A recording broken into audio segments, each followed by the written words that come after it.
Stage پر بیٹھے ہوئے سبھی معززین شہر اور میرے بزرگوں اور دوستوں، یہ استقبالیہ تقریب ہے۔ اللہ پاک نے اپنے فضل و کرم سے اور آپ سبھی لوگوں کی محنت شاقہ کی بدولت مجھے کامیابی سے ہمکنار کیا۔ حالات بہت سخت تھے اور جن سے ہمارا مقابلہ تھا انہوں نے یہ طے کر لیا تھا کہ ابھی نہیں تو کبھی نہیں، اور اس الیکشن میں کامیابی کے لیے انہوں نے ہر حربہ استعمال کیا۔ گنڈا گردی، دادا گیری کے ساتھ بوگس ووٹ کی تیاری، 30,000 بوگس ووٹ ڈالنے کی تیاری تھی۔ اب اللہ ہی بہتر جانتا ہے کہ کتنی ووٹ ڈالی گئی، لیکن ہر پولنگ بوتھ پہ جانے کے بعد ہمیں یہ خبر ملتی تھی 50 عورتیں مرد کھڑے رہتے تھے جو یہ کہتے تھے کہ ہماری ووٹ بوگس ڈالی جا چکی، اور انہوں نے چن چن کر کے جو ہمارے ووٹر تھے انہی لوگوں کی ووٹ ڈالی۔ پچھلی مرتبہ ہم نے الیکشن جیتا تھا 38,000 ووٹوں کی لیڈ سے۔ اس مرتبہ انہوں نے یہ لیڈ ختم کر کے جیتنے کے لیے روپیے پیسے کی ریل پیل کر دی تھی۔ نیا پورا، اسلام پورا اور بیچ کے اس پٹے پر جہاں ہمارے ووٹر ہیں، یہاں دھوم سے پیسہ انہوں نے بانٹا۔ میں ان کو ایک مشورہ دینا چاہتا ہوں کہ آپ نے بانٹنے والوں کو پیسہ تو دے دیا تھا، لیکن آپ تھوڑی سی جانکاری بھی لے لو۔ جن کو آپ نے پیسہ دیا تھا انہوں نے فارم ہاؤس خریدا ہے، انہوں نے پلاٹ خریدے ہیں، انہوں نے لوگوں کا قرضہ چکایا ہے۔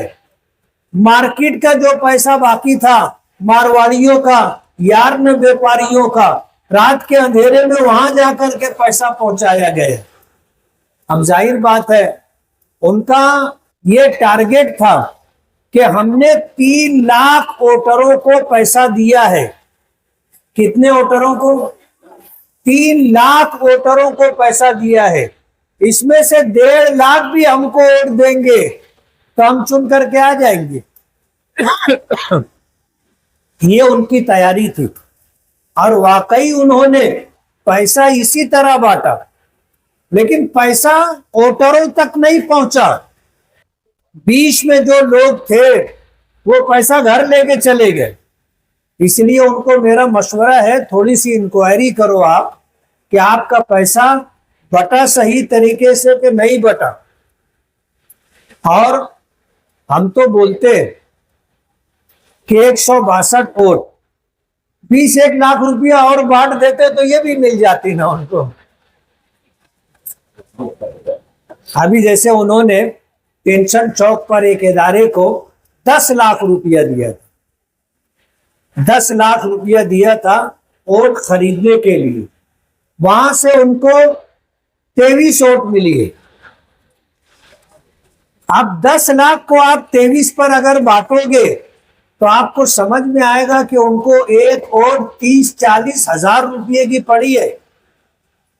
اس انداز میں انہوں نے پیسہ بانٹا، لیکن وہ قدرت کو بھول کر کے چل رہے تھے، قدرت کو بھول کر کے چل رہے تھے، اور وہ سمجھ رہے تھے کہ جو کریں گے ہم ہی کریں گے اور ہم جو کریں گے وہی ہوگا۔ قدرت کو بھول کر کے بات کر رہے تھے۔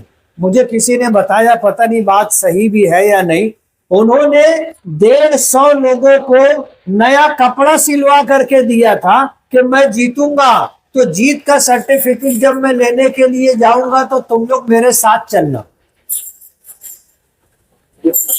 یعنی یہاں تک ان کی تیاری تھی۔ اور ہماری مائیں بہنیں، ہمارے نوجوان جو روزہ رکھ رہے تھے، جو منت مان رہے تھے، جو دعائیں کر رہے تھے، یہ ان کا مذاق اڑاتے تھے، مذاق اڑاتے تھے۔ ظاہر بات ہے اگر قدرت کا مذاق اڑایا جائے گا اور شریعت کے وہ احکامات جو ہماری شریعت کی ریڑھ کی ہڈی کی حیثیت رکھتے ہیں اگر اس کو تم اس طرح مذاق کا موضوع بناؤ گے تو قدرت تو تم کو سبق دے گی نا. کہتے ہیں نا کہ قسمت کی خوبی دیکھیے ٹوٹی کہاں کمن، دو چار ہاتھ جب کے لبے بام رہ گئے. چھت پہ چڑھنا تھا، رسی کا پھندا ڈالا اور رسی پکڑ کے چل رہے تھے. چھت پر پہنچنے کے لیے بس ایک دو ہاتھ رہ گیا تھا، رسی ٹوٹ گئی. قدرت کو بھول کر کے غرور اور تکبر. آپ ان کی تقریریں سنو، ایک ایک گھنٹہ بولتے تھے نا، ایک ایک گھنٹہ، اور کتنے غرور اور تکبر کے ساتھ. قدرت نے ایسا جھٹکا دیا 5 سال نیند نہیں آئے گی، 5 سال نیند نہیں آئے گی. معلوم پڑا گھر جا کر کے گلے لگ لگ کر کے گھر کے سب لوگ رو رہے تھے. تھوڑا سا اللہ کی طرف رجوع کر لینا تھا. ہم تو ظاہر بات ہے بے دست و پا تھے. درمیان میں ہفتہ بھر تو میری بیماری میں نکل گیا. جب مجھے اٹیک آیا اور میں ہاسپٹل میں ایڈمٹ ہوا تو انہوں نے جشن منایا، جشن منایا، اور یہ چاہتے تھے کہ میں مر جاؤں، الیکشن یک طرفہ ہو جائے. رات میں شراب اور کباب کی مجلسیں لگی. دھیرے دھیرے سب خبریں آ رہی ہیں.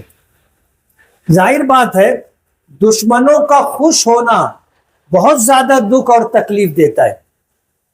اللہ کو بھی یہ بات پسند نہیں ہے.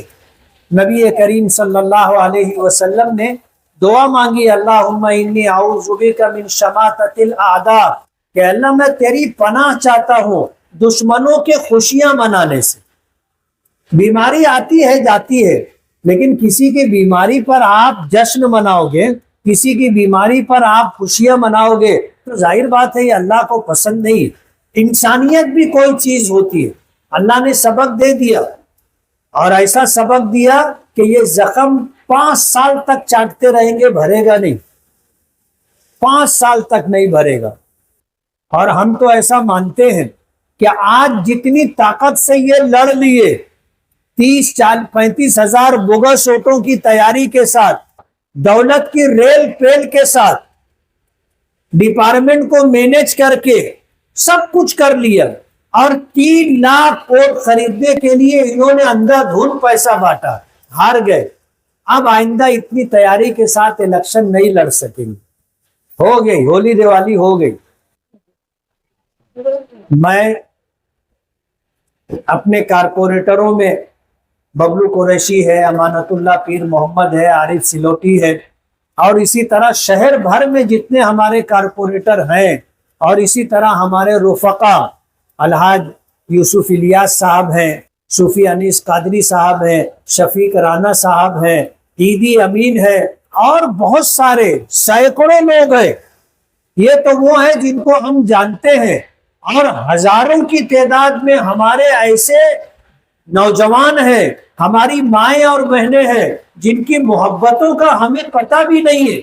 انہوں نے ہمارے لیے دعائیں مانگی، محنت کی، کوشش کی، اور جب میں بیمار پڑا تو ہمارے نوجوانوں کا یہ کہنا تھا کہ میں مفتی اسماعیل، یعنی میرا الیکشن انہوں نے خود لڑا.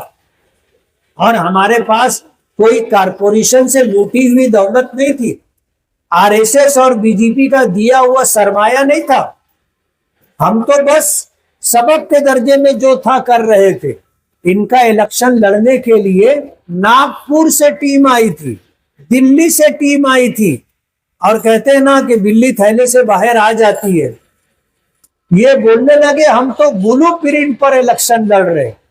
اور انہوں نے ایسا پروگرام بنایا تھا کہ ان کا ایک ورکر بس 25 ووٹ ڈلوا دے، جو اس کو ٹارگٹ دیا گیا تھا کہ یہ 10 گھر، اتنا ووٹ اس کو گرانا ہے، پھر اس کے بعد گھر جا کے بیٹھ جانا. ایسی تیاری تھی. جیسے BJP الیکشن لڑتی ہے، ان کی ٹیم آئی تھی اور اسی تیاری کے ساتھ الیکشن لڑ رہے تھے. لیکن بہرحال فیصلہ کہاں ہوتا ہے؟ آسمانوں پر ہوتا ہے، زمین پر نہیں. فیصلہ آسمانوں پر ہوتا ہے. ہماری دعائیں، ہماری عبادتیں، ہمارے روزے، ہماری منتیں، ہم تو قدرت کو، پروردگار کو سامنے رکھ کر کے بات کر رہے تھے اور کوشش کر رہے تھے۔ میں سب سے پہلے اللہ رب العالمین کا شکر گزار ہوں، پھر شہر کے ہر اس فرد کا جو اس الیکشن میں جس نے بھی جیسے بھی ہماری مدد کی، ہم سب کے شکر گزار ہیں۔